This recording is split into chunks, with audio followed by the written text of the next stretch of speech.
I am a sick man. I am a spiteful man. I believe my liver is diseased. What a way to start a novel.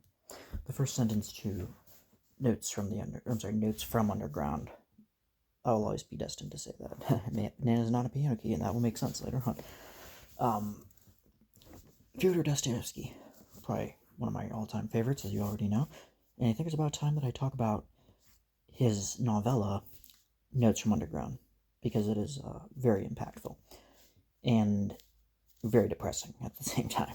It concerns the underground man, and it's first person narrative, so it's told from his point of view, and you get again the unreliable narrator. It's actually a very early kind of example as existentialist literature, and also kind of using, taking advantage of certain voices that aren't your own, in the way that the great literary critic Mikhail Bakhtin, not Bakutin, that was a different guy, political theorist, but Mikhail Bakhtin was a great admirer of Dostoevsky's, and he said that it was called polyphonic literature, is what Dostoevsky specialized in, because he used different voices that weren't his own, like voices that delved into the murkier depths, which he also called carnivalesque, kind of that the trope in which you combine the pinnacle of foolery, for example, and then it's like a total syzygy, like the opposite being something like like wise men, and like a total opposite, combined with like two unlike things, and you get that a lot in Notes from Underground too. And so we're following a guy who never gives his name. Kind of right away, you get kind of a ghostly type of narrator effect, like he doesn't really concern himself with names, and he right away he starts talking about how it it's not he's middle-aged, about 40ish, let's say, and there's lots of different things. I could go on forever about like the translation type of things. There's a really good article, can't remember the author, but I think it was like on maybe Village Voice. It was called like the translation wars between, like, it's talking about, like, I might have mentioned this before, but Laura Pierhovsky, I think, Volhovsky or Pierhovsky, and her husband, I think they are kind of like, they get the kind of the brunt of Dostoevsky translations, but they, according to this article, they were doing it wrong. I think like they were messing a little bit with the original stylistic eccentricities of Dostoevsky's writing, like the stuff that's very, like I said, the carnivalesque, the very weird, the very surreal. Like they were kind of tweaking that and trying to clean it up. So that's why you get kind of different quotes coming along, because it just depends on who you get, like whether it's Constance Garnett, who's I prefer hers, or I can't remember the other name. There's another Russian. Well, it's not like it's nothing against. It doesn't have to be necessarily somebody who's fluent, or no. Well, yes, fluent in Russian obviously helps, but it's not. It doesn't necessarily have to be somebody who's from Russia, native blood. But I do really like Garnett's translations, because I think there was a little less tweaking on her part, but I can't remember who it is that actually does, like, I think,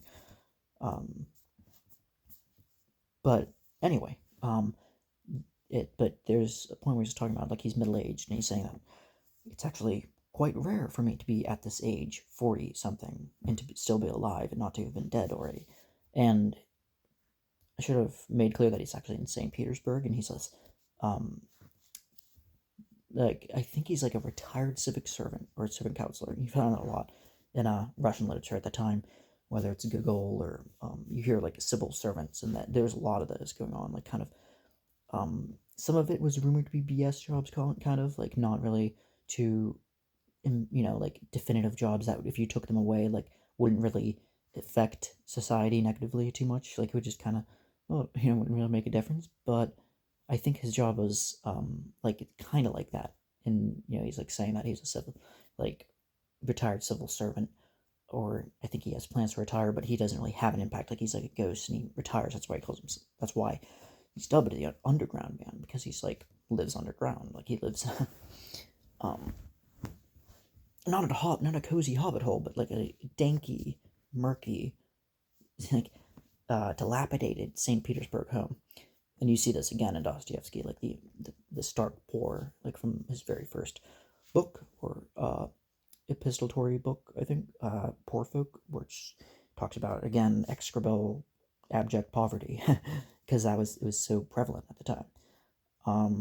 He talks about it in, Raskolnikov was also very, very dejected and poor, and lived in like a cramped, St. Petersburg too. So, yeah, those two cities show up a lot, time and time again, St. Petersburg and Moscow. But yeah, the same, everything you get from the Underground Man is like a lesson in, he's very contemptuous, and contentious too. Like basically hates everybody. He's spiteful, and he says it, and he's honest about it. So I mean, I guess at least, hey, points for being candid. But he's also just honest, brutally honest. Like you kind of get a bit of a like you wouldn't really want to, like you might at a distance might want to have some conversations like here and there, but like you might want to like not want to overstay your welcome too much with around him, but like somebody like you might it's a weird type of thing, because like you're not totally disgusted by him. Like you're like, I can understand where he's coming from. He's just angry. He's angry at how the world is. He's angry at like these stupid social classes, and he goes on like this very long thing about like this officer that's like kind of obviously higher up. And again, in Russian society at the time, the history of it is that the culture kind of praised those higher status people. They gave them those who are like officers and military generals and captains and stuff like that. They gave them kind of like the upper, like the, kind of like the social status. They're kind of like the, I'm not really sure, but like maybe like kind of the Wall Street brokers of their day, maybe in Russia, and they got kind of like the like all the love and the adoration, and people looked up to them, and like the Underground Man just hates this one officer in particular, and he just like he follows him around, and he sees him. I think he sees him at a bar, and then later he always makes a note that it's like around a certain time of the day he passes by this officer, and the officer never, like he is like gives him the benefit of like stepping over aside like a foot, or not even a foot, but like a few inches to let the Underground Man pass him. So like the Underground Man makes a point of always passing, trying to like get uh pass by until like he like, no, I'm gonna stand my ground. I'm not gonna let this guy walk over me, as he felt like he was being walked over. And he just like details how every day he like goes out of his way to like make sure he like this guy knows it, and like every time he does, he just like kind of like shuffles and is like kind of pushed to the side, not like dramatically, so like not to his feet, but like just enough that it's like kind of like it really hurts, or like it really hurts his ego, but or like, but he still carries on doing the same thing. Like he's just kind of stuck in this reiterative cycle of just kind of like malevolence, like trying to spite this guy. And it's like he could just let it go like all these years later, but like that's just the kind of guy he is. Like that's that's one of the first glimpses you get to his personality. And I guess you could say like this novel could be split into three sections. There's like an act one. This would be act one, where he's like talking about, introduces himself and talks about like where he is, and then and then there's act two, and then I think a third act, and then basically, which is like more of a resolution. So it has like a 3-act structure, like a lot of stories out there. So it's the second act involves him trying to meet up with his old school friends. One of them is called Zirkov, and Zirkov's kind of a charismatic. He's pretty, like a garrulous, outgoing type of guy who hangs around with his friends, and he's basically an old school friend of the Underground Man. They went to the same maybe university a while back, and lost touch maybe, but like they kind of still see each other every now and then. So it's like they're kind of vaguely in their circle, and he's trying to attend a party held by him, and they're trying to all meet up. And I think they're going to try to meet up at like a bar, and and maybe later on disband to one of their houses. But Zurkov is he's the underground also like really hates him as well. Like just has like a deep, just like visceral dislike towards him, and like how he stands for nothing in his opinion. Like he's like, you know, he's just a kind of an elitist guy that like he's all he cares about is class and stratus. Gaining the upper, like trying to gain the upper hand, and trying to be sycophantic towards those in the words just so he can get a little bit of which he might be right. He might be right in a sense. That's what like the underground is like. There's always like, no matter how spiteful and like bitter he is, caustically so, he's always has like a kernel of truth in what he says. Like there's always like a tiny smidgen of truth embedded and layered in, like all like the bitterness and like and the bile. But yeah, and they meet uh uh at this bar, and they Zurkov is kind of the leader of the group, kind of like the unstated leader, and they all talk about how um well, first of all, the underground man shows up early, I think, or no, or is it late? I think he shows up late. I think he stumbles in late, totally disrespects everybody, kind of as one would expect at this point. Um, and basically starts like going on one of his tangents again. Like he says, like I never liked you people. Like I don't even care about you guys. Like I'm not even friends with you guys. And he's just like going on and on and on about it. And they're like, okay, this is just like a typical underground man guy. Like they basically all like say like, okay, well let's all try to just like change the atmosphere, save the night.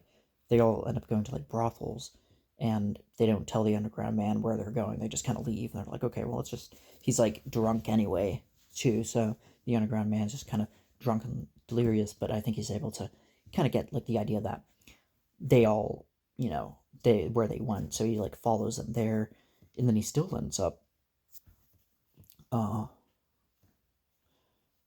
just like like uh, chewing out Zurkov again and again, and like how all of them like are just like they don't stand for anything, and that they just like they all they care about is like climbing the social ladder in life. And then finally there's a point where he just like shows up at the brothel, and then along with them, and ends up meeting this other girl, probably just like barely just of age, probably like in her late teens maybe, named Liza. And he starts talking to her, and basically it's implied that he takes her home, and then he just like takes every. This is like act 3 up at this point. So at this point it's like the climax of the novel is like when the underground man just totally pours out.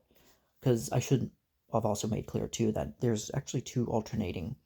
It alternates between him kind of telling, giving his own 2 cents, I guess, like just like in a journal entry type of thing, like like the I'm a sick man, I'm a, like basically opining, and then it all switches to a more dispassionate narrative, where he actually, even though it's still unreliable, like he's actually recounts like anecdotal, you know, him in the world. Like it kind of goes back between those two kind of things, like him like in the underground, and then him getting out of getting out of his little hole and actually going to society, and then just like hating everything, and then returning back to his hole. That's kind of like what his thing is. It's a flat arc, and that's what Nabokov said. Like Nabokov's like saying like the underground man doesn't change, and it's like, and I beg to differ, because I think like, well, obviously he doesn't change, obviously, but that's actually kind of the point. I think,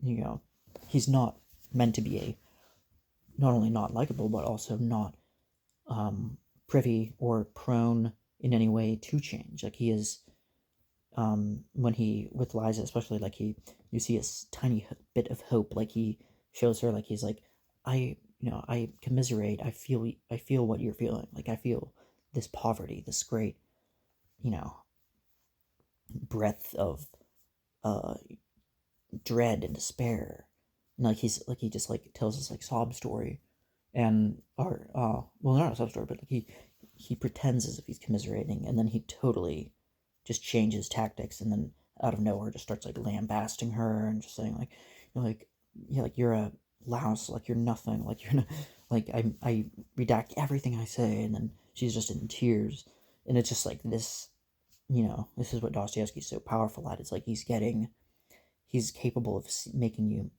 helping you see through the lens of this horrible, horrible person at times, but like it, like part of you sees yourself in it, like a part of you sees like that tendency toward um letting bringing other people down, or being super critical, about the tiniest things. It's like we all have the capacity for just like awful being just awful human beings. And Dostoevsky shows us that in order to elevate us in a way to enlighten us, on how, you know, to bring out the dark, the darkness into the light, and to kind of shed a light on that, and to open our eyes up more, because like it's not like the underground man. There's no chance of him ever gonna change. Like he's not gonna change, but like it's kind of a like maybe even in all this bite, in all that, he's offering something. He's offering little, like I said, kernels of truth. And when he talks about like this, he basically spoiler alert, at the end he actually does totally break down, and like he actually does cry. It's like the first time the underground man does actually express true emotion, kind of not just kind of belittling people, but also just breaking down, just desperation. Like he's like, I can't be. I think like one of the lines is, I can't be good. I can't be. I can't. Be good. And then only for him to actually go on the attack again. It's just like, you see this type of thing. It's just like, it's very psychologically rich, the way Dostoevsky delves into those aspects of human nature. It's just very, and this person like it very well existed. Like a good amount of Dostoevsky's characters were actually almost wholly autobiographical, not biographical, and drew from nonfiction, like actual characters. Like I think Raskolnikov is actually mostly mocked up from a young man that was like talking, young university student, poor, who was talking about, like how horrible Russian society was, and how much better it would be if like there if he if like the rich, like the rich louses of society would be offed, I think, in a bar. So he overheard that conversation, and that kind of inspired him. So yeah, a lot of them are realer than real, in a sense. Like there's underground man, like he just, yeah, he retreats back to normal again at the end, and it's sad. But like I said, there's moments when he goes back to those things, like those long monologues about like the world, and like necessitarianism, and how free will too. Like he's one of his famous things when he get tangents is like, man is not a piano key. It's like like I refuse to accept that 2 + 2 = 4. Like maybe, like, yes, 2 + 2 = 4 is like it's a nice idea, but like it's actually quite intriguing if 2 + 2 could also equal 5.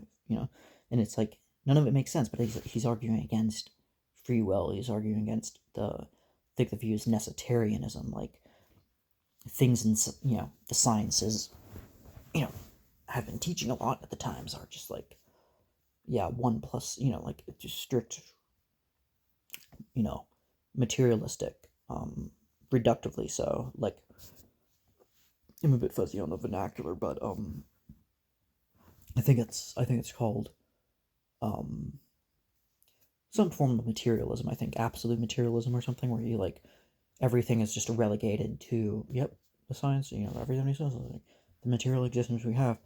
But Underground Man is like railing against that. He's just saying like, no, you're not a piano key. I'm not.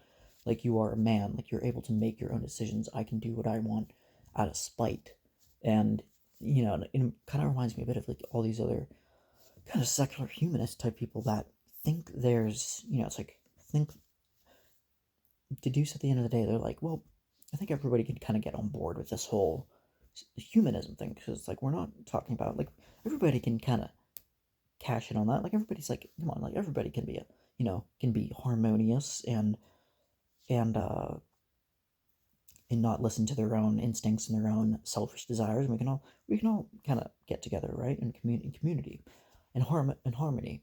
But Underground Man is like railing, is like vehemently against this, because he's like, well, actually, no. What about like the other people who would just like break the rules, not be a part of that nice utilitarian kind of feel good, like, well, not feel good necessarily, but just like a well being type of thing, like a maximally everybody's well being is prioritized and all that. It's nice and fine and dandy. But what if it's like 2 + 2 = 4? But what if it also equals 5? Like, what if I don't want to partake in this? What if I just want to destroy it just for the sake of doing that? There are people like that.